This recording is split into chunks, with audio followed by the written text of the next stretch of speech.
Assalamualaikum warahmatullahi wabarakatuh. Pamirsa subscriber channel YouTube Mang Cecep Goro Bacep anu satia satuhu manco di mana wae ayana. Dina dangat ayeuna urang neraskeun hanca dongeng duriat teu puguh ngancikna bagian kalima. Ieu yasana Kimasram. Sate acan di pedari dongengna sakumaha biasa ngahaturkeun rebu nuhun laksa ketika bingahan ka anu tos satia satuhu manco ngomen oge ngalaik kana ieu dongeng-dongeng di channel Mang Cecep Goro Bacep. Mudah-mudahan eta kasayan dibales ku Gusti Anu Maha Suci. Amin ya Allah ya Rabbal alamin. Sumangga supados teu nyangkolong ting kana waktos wilujeng ngadangukeun.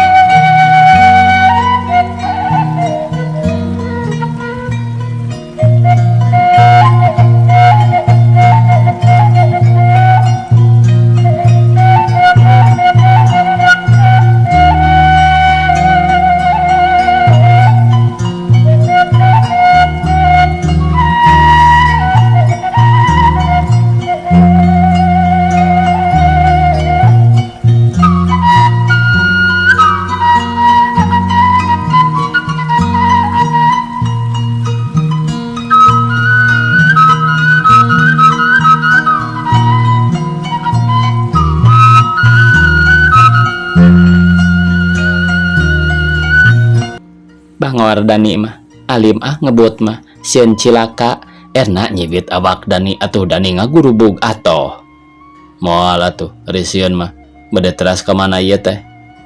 Mangga ngiringan erna mah kumaha nu nyandak bae bade ka ditu bade ka dieu oge mangga asal ulah dicandakan neraka ceuk erna matak nyugemakeun kana hate Dani puguh Don Iwan mah kitu kahayangna di asoran mah kasedepna sarua wae jeung heulang di asongan hayam. Urang amangan yuk urang muter-muter kota wae engke weh urang nyimpang ka Puspaminang oke. Dani mani marah mah mangga ngiringan erna nyaluyuan Honda terus kawetankeun majuna laun pisan tenang saha tenang hate anu tarumpakna. Kumaha Dan sanes sareng anak Dani teh erna mimiti deui nyarita.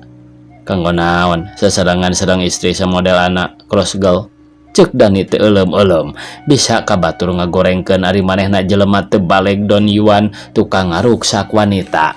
Dasar atuh ari anu keur ambek nyarita sok sangeunahna teu dipikir kagorengan sorangan mah.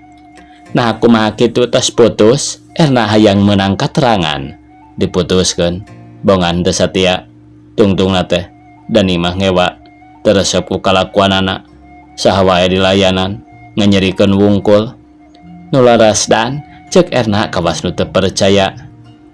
Piraku atuh bade ngabohong kangge naon ngagorengkeun anak ari henteu kaalaman ku Dani mah tempas Dani bisa nyaritana teh. Teu sangkanya anak nu sakitu lungguhna. Anak terus terang Dani mah nyeri ka anak hoyong males ku kanyerian deui kersa henteu erna ngabantu ka Dani. Ngabantu kumaha Dan sok geura saurkeun lamun erna tiasa tangtos ngabantu sakuat tenaga. Upami henteu mugi Dani ulah bendu. Kieu geura ceuk Dani bari terus ngahareweskeun pamaksudanana erna unggek tandanya tujuan nyeh duanana seuri. Honda terus dipengkolkeun deui reg eureun di alun-alun. Duanana terus tarurun koloyong mulu ka restoran Puspaminang jam 6 sore kakara balik Dani nganterkeun heula erna ka imahna di Jalan Jamika. 5 poe ti harita kaciri Dani datang ka imah erna kasampak erna geus dangdan make mini tina kaen pamere Dani anu ti heula rek dibikeun ka Mariana tea.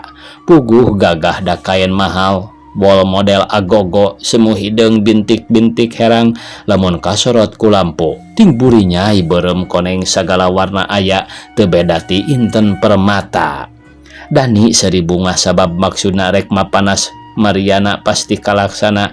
Piraku wae Mariana henteu ngaheab ningali Erna make pakaian ti Dani piraku henteu kaduhungeun. Pastilah Mariana bakal ngarasa kaduhung gitu cek pikir Dani harita. Manis aduh meni mancala cek Dani muji ka Erna. Ah sok kitunya Dani mah Erna mesem era dipuji hareupeun ku Dani. Kumaha tos beres? Ayo bilih sonten teuing.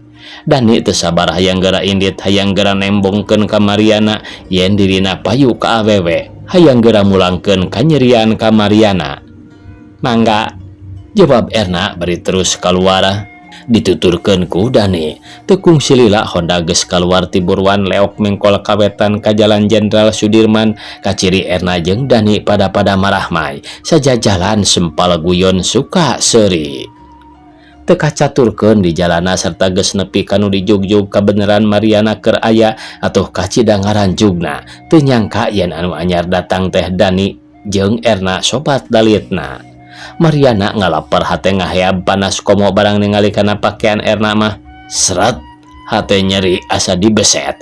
Perih alah batan maut hinis kurang-kurang nah hayang terus cerik ngajerit maratan langit.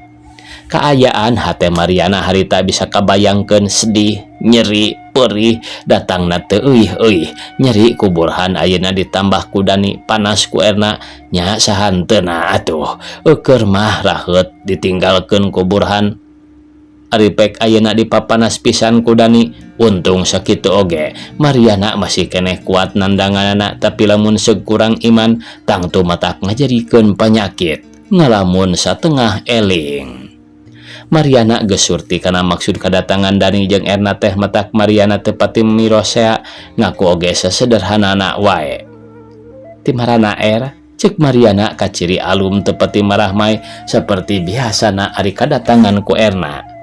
Ah ngahaja kumahaan damang, tembal Erna kawas ngahajakeun. Jeta-jete teu daek cicing abong make pakaian alus meuni centil pisan da meh katingali ku Mariana mapanasna teh. Aya berkahna sok atuh caralik cek Mariana terus ngabalieur micen banget hate ngagolak panas perasaan geus teu katahan. Henteu angkat-angkatanan cek Dani bari seri sini segerak-gerikna angku hayang kapuji kap leungeuna kana tak-tak Erna. Ari Erna teu daek ngejat da puguh geus menang badami ngahaja mah panas Mariana. Ah henteu, tembal Mariana bari terus tungkul hate ngageremet aya panas aya ambek ngan teu bisa kumaha. Sasat karagok piraku ari rek nyarekan mah asa eueuh alasan nyeri katindih nyeri dirasakeun ku sorangan. Aduh, kunaon ieu teh nya? Untung wae kaburu katingali. Upami henteu pasti ya melongo cek Erna bari cangkat terus ngeprukan bajuna puguh oge teu naon. Hayoh nu lain-lain majar teh keuna ku calacah rokok Dani dasar atuh ari nu panas dihaja ambeh katingali ku Mariana nembongkeun pakaianana anu herang teh. Keun atuh melongo oge gampil meser deui sanes kituan cek Dani kalah beki ngahajakeun Mariana ngan bating ngalengis ceurik batin tina ku nyerina teu ngeunah ku kalakuan sobatna. Punten wae anak mah paruyeng mangga wae calik-calik keun da aya di ana cek Mariana bari nyagapan tarangna kawas nu nya keur lieur padahal mah teu naon-naon alasan wungkul tina ku geus teu kuat ning hareupan Dani jeung Erna. Sawios ROG mualami, ayo Dan pulang ah cek Erna barinya kelengan Dani. Erna tega nganyenyeri Mariana teu dipikir yen Mariana teh sobatna henteu era henteu karunya daku bogoh teh ka Dani jeung deui rada ngewa ka Mariana. Pedah dina sagala hal munculan ti dirina jadi harita teh asa manggih kasempetan. Manggaan ayo urang ka toko deui cek Dani bari jebi atuh Mariana beki ambek nafsuna geus teu bisa ditahan. Terserah bade ka toko bade ka restoran oge enggal gerakan tunkeun anak teu kiat nampi ieu kanyerian. Har kunaon anak teh ulah sok kaisinan ah Erna mairan. Nya atos lah Mariana lompat ka kamarna bluk nyuh segruk cerik euriheun semua anu kanyerian. Saditinggalkeun anak ku Dani jeung ku Erna Mariana beuki ngulubot gawe ngalamun pulang jentul sasat anak gering ngalang layung ku kitu teh mah pantes da ana loba hayalan loba ciptaan anu teu kalaksana katambah terusan manggih ka nyeri. Untung sakitu oge masih kuat henteu terus ngacaprak di tengah jalan.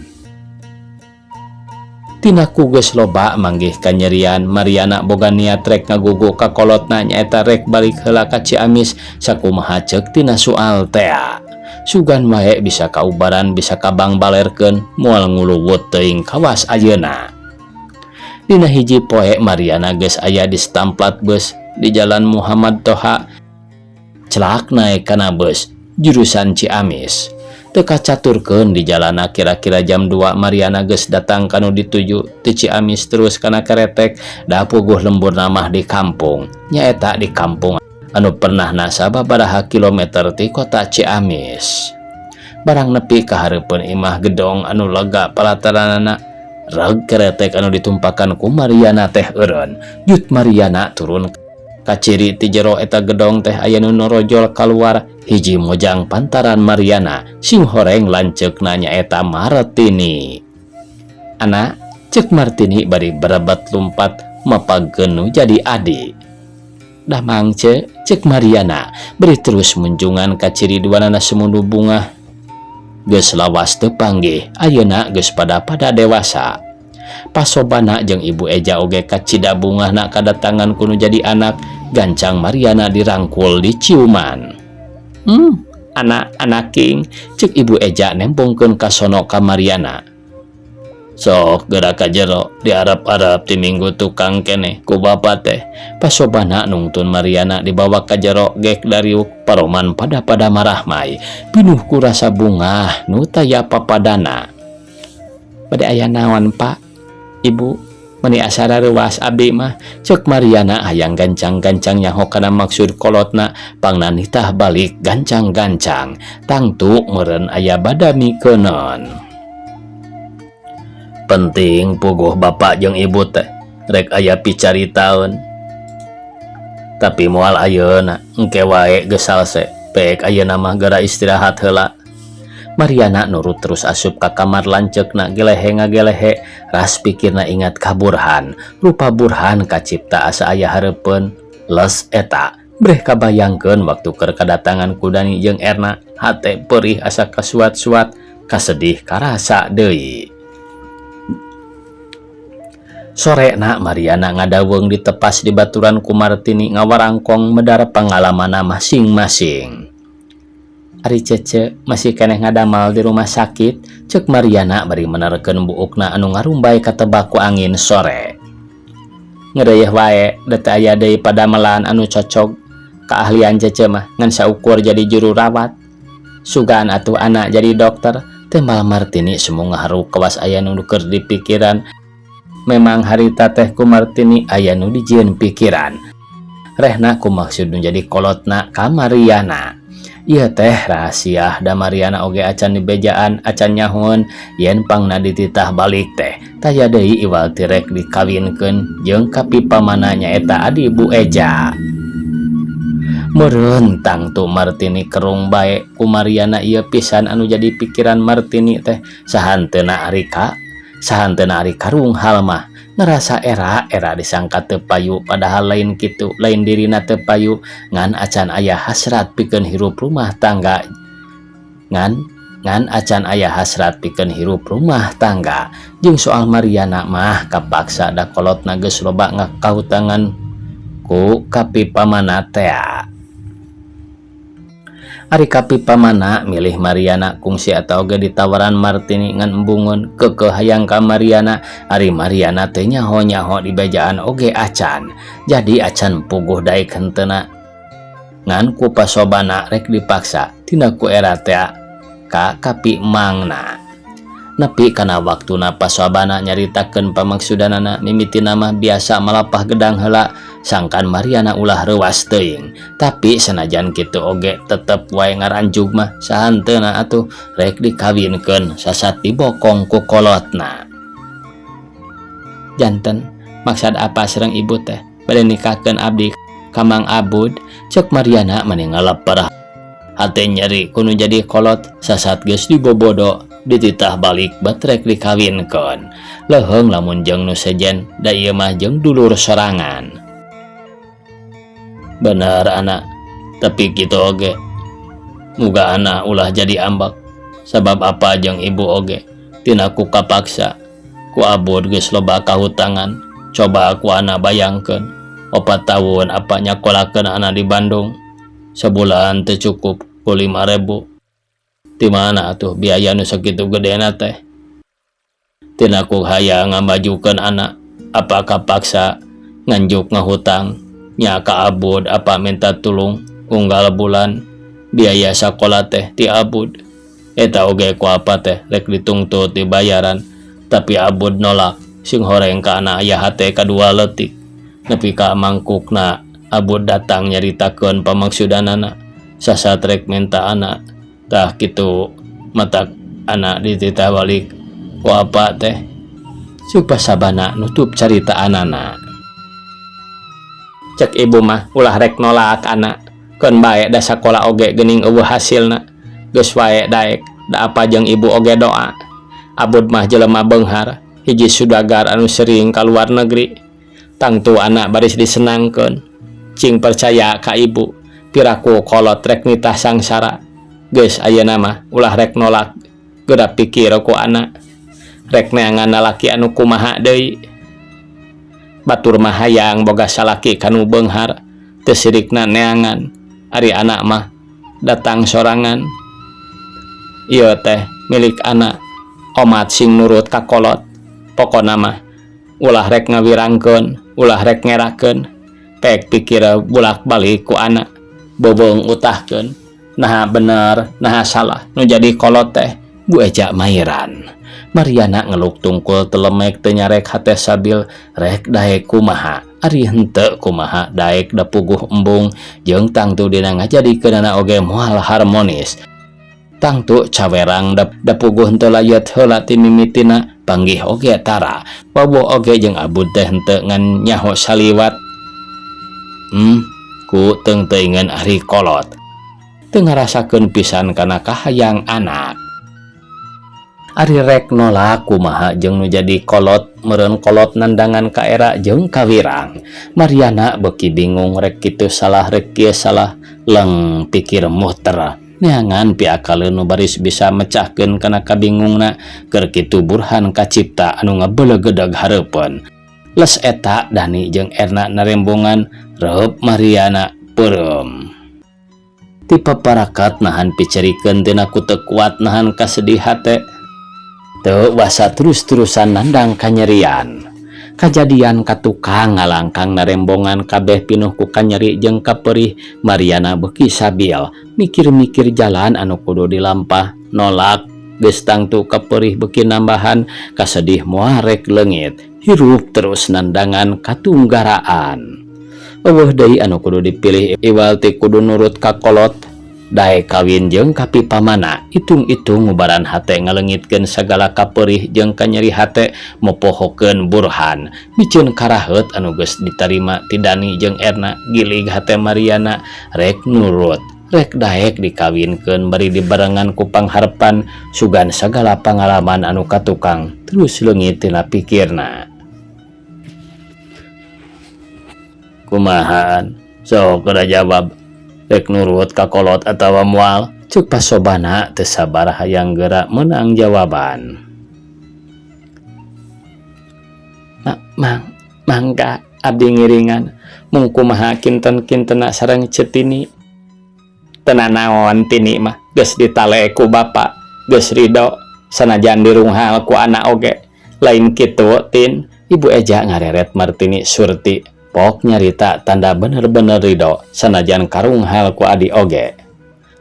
Ulah aya pikiran naon-naon an Cece ridho pek ku Cece didoakeun muga anak sing bahagia runtut raut sapapait sama manis dina enggoning engke ngawangun rumah tangga. Tah ayeuna mah da geus beres ti mimiti isukan geura sasadiaan sagala rupa kaperluan keur hajat geura sadiakeun. Ibuna geura ka pasar sebab waktuna moal lila deui. Abud hayang disalametkeun gancang-gancang. Waktu nate hayang dina bulan ieu tanggal 7 likur. Meureun ngan tinggal 15 poe deui.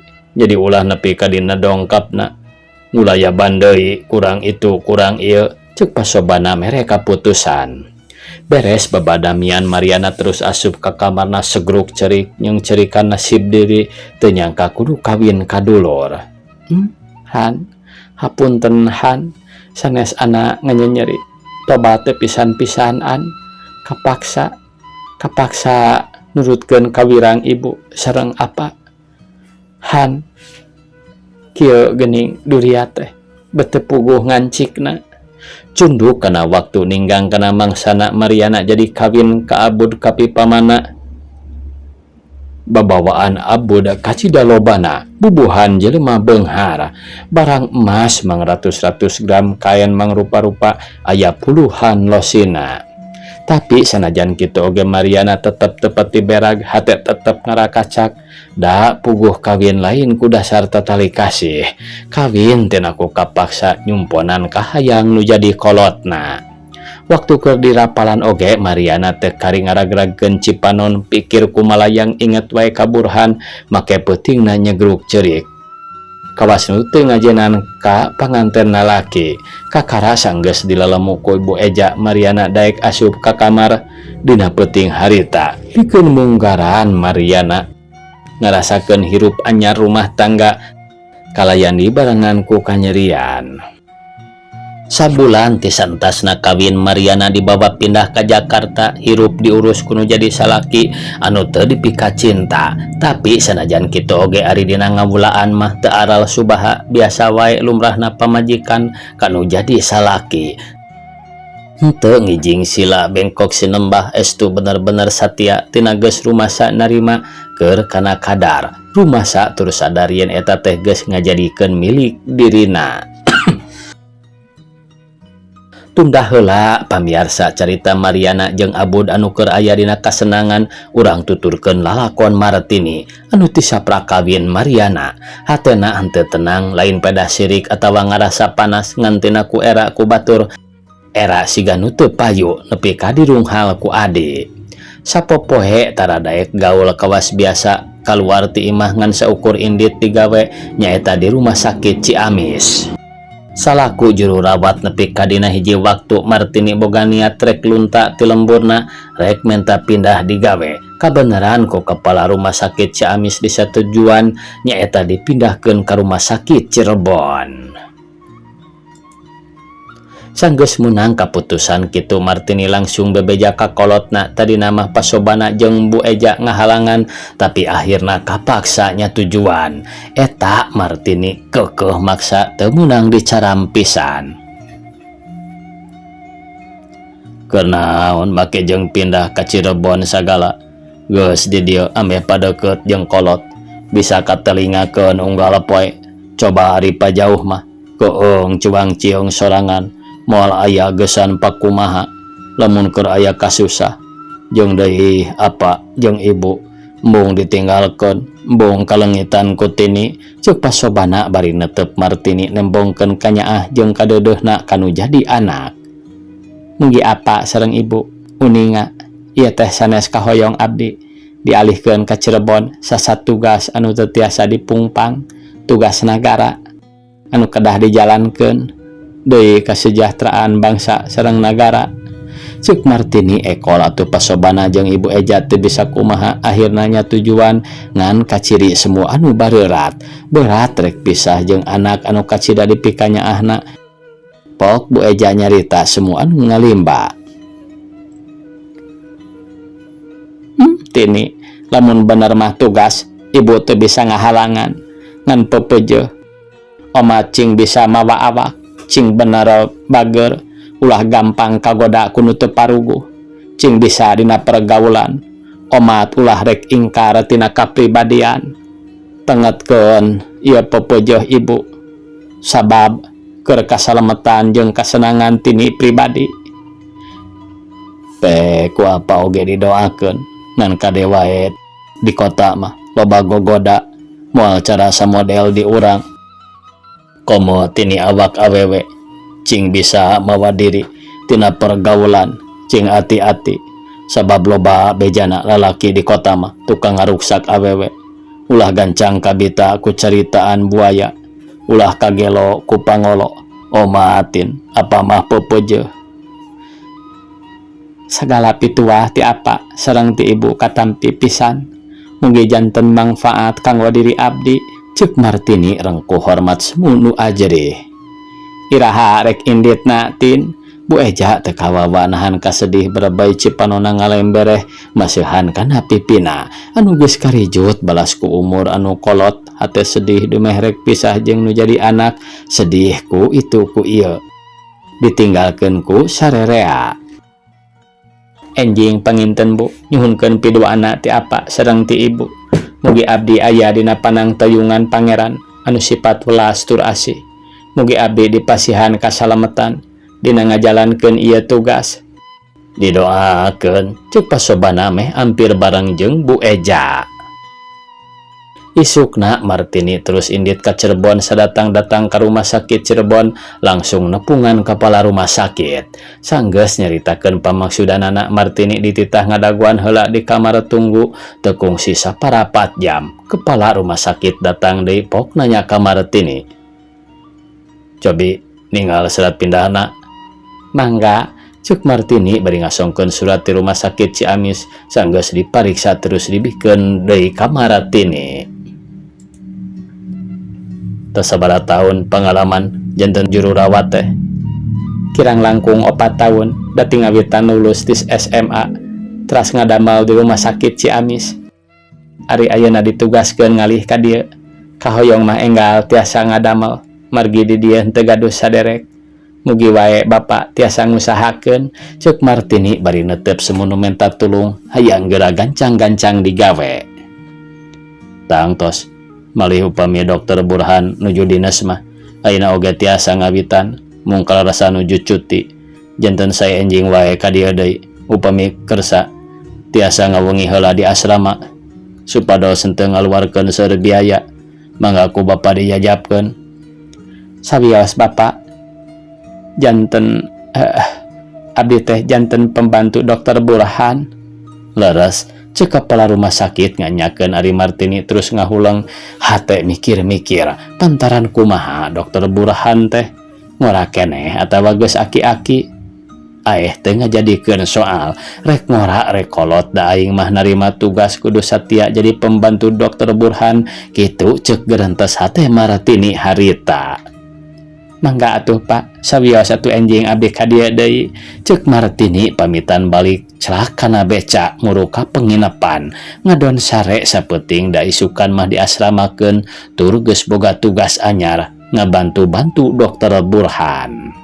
Ari Dokter Burhan teh nyaeta Burhan anu asalna ti Bandung teh, saentasna digawe di rumah sakit Cirebon, Burhan terus dibere perumahan anu pernah narada jauh ti rumah sakit. Geus 2 bulan Burhan ngajalankeun tugas dina waktu sakitu, Burhan geus bisa ngurangan karaheut hatena. Saeutik-eutik Mariana kapopohokeun ngan sakapeung sok kacipta, tapi kitu oge tara terus jadi pikiran, da puguh geus lain-lainna deui. Sajeroni ngajalankeun tugas di rumah sakit, Burhan jadi pujian masyarakat ari sabab Burhan bener-bener satia, bener-bener nyaho kana tanggung jawab. Eueuh borang eueuh peuting asal aya nu menta tulung pasti ku Dokter Burhan ditulungan. Turutara ngagencet ka kaum leutik sabaraha wae ditarima terang ngahargakeun kawas anu sejen. Loba para bidan atawa juru rawat anu neundeun hate nyoba-nyoba ngadu untung ngadeukeutan Burhan, tapi Burhan mah sipatna dingin, lain pedah eueuh nu geulis ngan hate acan merean, karaheut acan bener-bener leungit.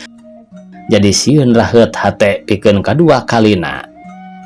Dina poe eta Dokter Burhan geus saged make pakaian dinas, sanggeus alat-alat kedokteran diasupkeun kana tas, cut turun kaluar. Celak kana mobil nyetir, gerung disada geleseur maju muru rumah sakit. Sadatang-datang langsung asup ka kamar kerja, kakara oge asup. Panto geus aya nu ngetrokan bray muka. Gancang Burhan manggut hormat sabab eta nu asup teh kepala rumah sakit. "Wilujeng enjing Pak," cuk Burhan bari rengkuh. Wilujeng enjing rada bareda ya katinggalna teh aya naonnya. Ah biasa aya naon kitu Pak, cuk Burhan sumunu heran. Tos aya pirasatnya. Nah bade aya naon kitu Pak, asa teu ngalarartos abdi mah. Aya milih kanggo Burhan. Bade aya pembantu tetap hiji mojang anu aduh kieu lah cukup kepala rumah sakit bari ngacungkeun jempolna. Burhan beuki ngarasa heran teu ngarti naon maksud kepala rumah sakit anu sabenerna. Waktosna kabujeng se pamirsa sakitu anu tiasa kapihatur. Wassalamualaikum warahmatullahi wabarakatuh.